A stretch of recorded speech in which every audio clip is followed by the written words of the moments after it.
Bonjour à tous.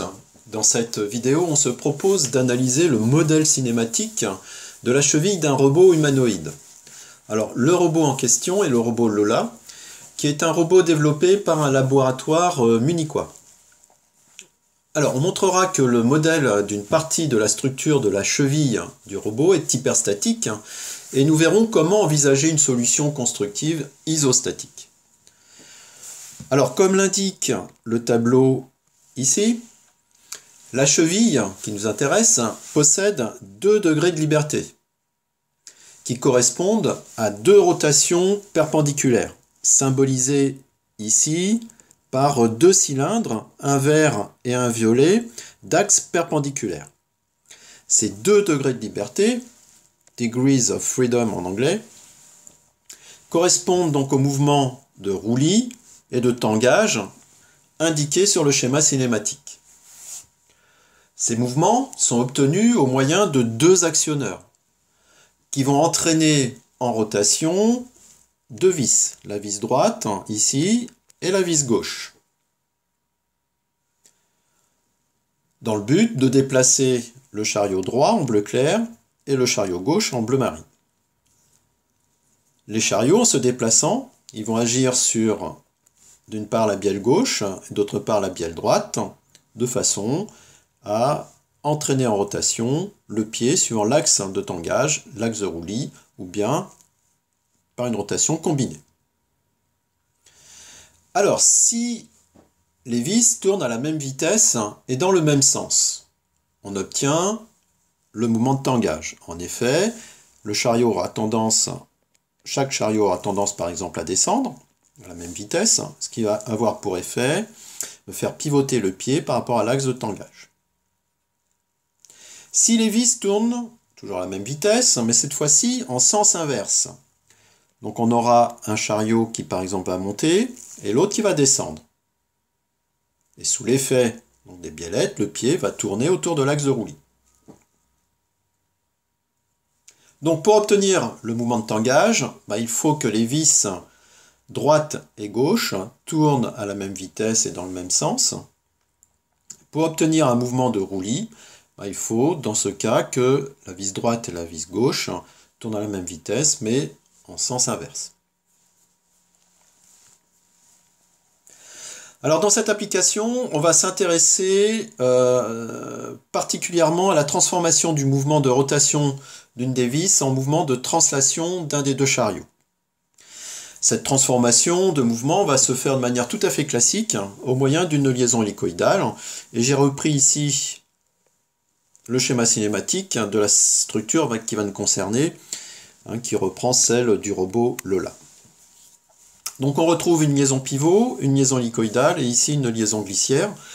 La pièce bleue, ce sera le tibia, la pièce verte le chariot et la pièce fuchsia ici la vis. Alors la première étape de notre analyse va consister à déterminer le degré d'hyperstatisme de cette structure.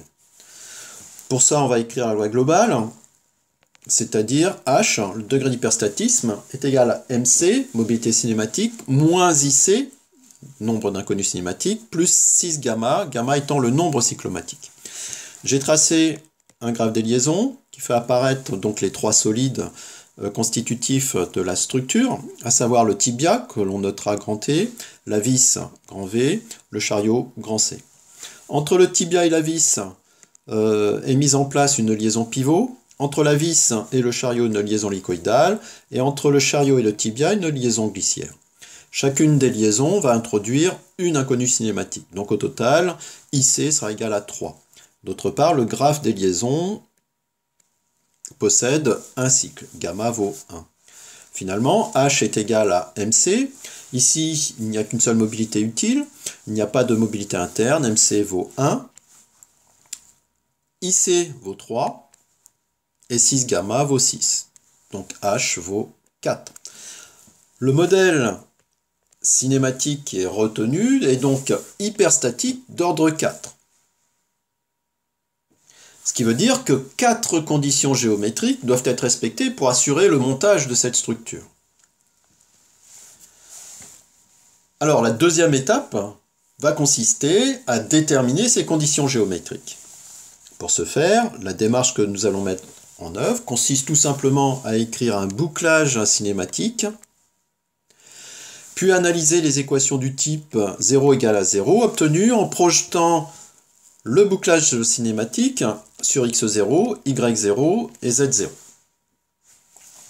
Le bouclage cinématique s'écrit de la manière suivante. On écrit la composition du mouvement. Donc le torseur cinématique, caractéristique du mouvement du tibia par rapport à la vis écrit au point O, plus le torseur cinématique caractéristique du mouvement de la vis par rapport au chariot écrit au point O, plus le torseur cinématique qui caractérise le mouvement du chariot par rapport au tibia écrit au point O est égal au torseur nul.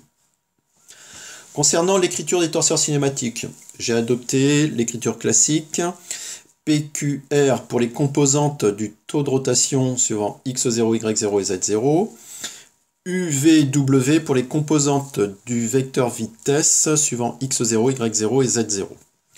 Donc le torseur cinématique qui décrit le mouvement du tibia par rapport à la vis possède une composante suivant l'axe z0, il s'agit d'une rotation.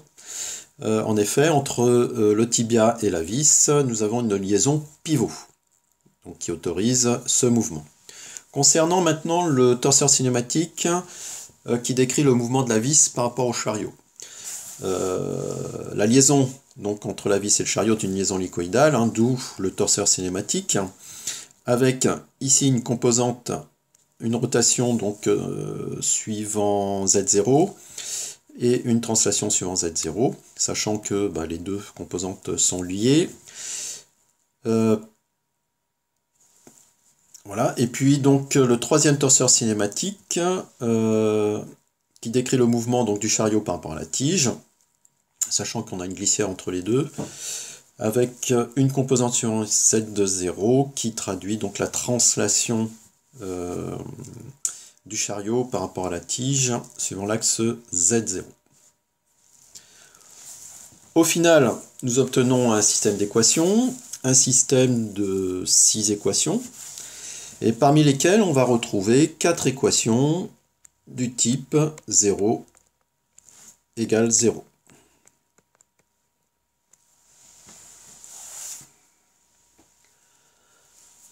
Les équations 1 et 2 correspondent aux projections de la composition des taux de rotation suivant x0 et y0. Les équations 4 et 5 correspondent, elles, aux projections de la composition des vecteurs vitesse sur x0 et y0. Et à ces équations vont donc correspondre respectivement deux angles mesurés suivant x0 et y0 et deux distances mesurées suivant x0 et y0. J'ai synthétisé les résultats dans le tableau à droite de l'écran. On retrouve donc 4 conditions géométriques, 2 angles, 2 distances mesurées respectivement sur x0 et y0. Alors la dernière étape, l'assemblage de cette structure sera donc possible si la distance entre l'axe de la vis et l'axe de la glissière est respectée. C'est-à-dire qu'en fait, il faut que la distance entre la vis ici et l'axe de la glissière, que je vais noter par exemple delta, au niveau du tibia et de la vis, corresponde à la distance entre l'axe de la glissière et l'axe de la liaison hélicoïdale, ici au niveau du chariot, que je vais noter delta, pour pouvoir donc assembler l'ensemble. Et d'autre part, il faut respecter le parallélisme entre l'axe de la vis et l'axe de la glissière pour assurer un bon fonctionnement. Alors si ces conditions, bien sûr, ne sont pas respectées de manière rigoureuse, donc au pire, le mécanisme ne pourra pas fonctionner, et au mieux, on risque d'avoir des points durs qui pourraient nuire donc au bon fonctionnement de la cheville. Donc la dernière étape, c'est là où je voulais en venir tout à l'heure, va consister à rechercher une solution constructive qui va s'affranchir de ces problèmes. On va donc devoir abaisser le degré d'hyperstatisme, voire l'annuler, en agissant sur une liaison et en particulier la liaison glissière, puisqu'on va conserver le système de transformation de mouvement au moyen de la liaison hélicoïdale. Alors, une solution qui peut venir tout de suite à l'esprit, c'est de remplacer la liaison glissière par une liaison qui va posséder donc synchronus cinématique, en essayant de ne pas introduire de mobilité interne du coup. Alors cette liaison, elle existe, puisque la liaison sphère-plan va introduire ici 5 inconnus cinématiques. Par contre, il faudra faire attention à bien orienter la normale de cette liaison sphère-plan. Je vous rappelle que pour que la transformation de mouvement puisse se faire correctement, il faut que l'écrou soit bloqué en rotation. Ce qui veut dire ici que la normale de la liaison sphère-plan doit être orientée suivant x0. C'est le cas ici, ce que j'ai représenté ici. Et donc ici, vous avez le schéma cinématique d'une solution tout à fait envisageable. Et si on détermine h étant égal à mc moins ic plus 6 gamma, mc n'a pas évolué, vaut toujours 1, il n'y a pas de mobilité interne dans ce mécanisme, dans ce modèle. Le nombre d'inconnus cinématiques, donc une pour la liaison pivot, une pour la liaison hélicoïdale, et 5 pour la liaison sphère-plan, donc 7. Et puis, ici, le graphe des liaisons présente toujours un nombre cyclomatique égal à 1, il n'y a qu'une seule boucle, et donc 6 gamma vaut 6, et on obtient bien une solution isostatique. Alors une autre solution constructive, peut-être adoptée, si on souhaite conserver la liaison glissière. On va mettre en place ce qu'on appelle un écrou flottant. Donc on va ajouter une pièce intermédiaire, qui est ici la pièce rosée. Cette solution, donc, qui consiste à ajouter une pièce intermédiaire, va introduire 4 inconnus cinématiques par l'intermédiaire de 2 liaisons pivot-glissants, ici et là. Une pivot-glissant entre la pièce intermédiaire et l'écrou, une pivot-glissant entre la pièce intermédiaire et la glissière. Si on détermine h, la mobilité cinématique est toujours égale à 1, on n'introduit aucune mobilité interne. Le nombre d'inconnus cinématiques est égal à 1 pour la glissière, plus 1 pour l'hélicoïdale, plus 1 pour la pivot, ce qui nous donne 3, plus 2 pour la pivot glissant entre la pièce intermédiaire et la glissière, plus 2 pour la pivot glissant entre l'écrou et la pièce intermédiaire, ce qui nous donne un total de 7. Et le nombre cyclomatique n'a pas été modifié, le 6 gamma vaut donc 6. Et on trouve au total h égale à 0. On a encore ici une solution isostatique. Donc solution isostatique qui consiste à conserver la glissière.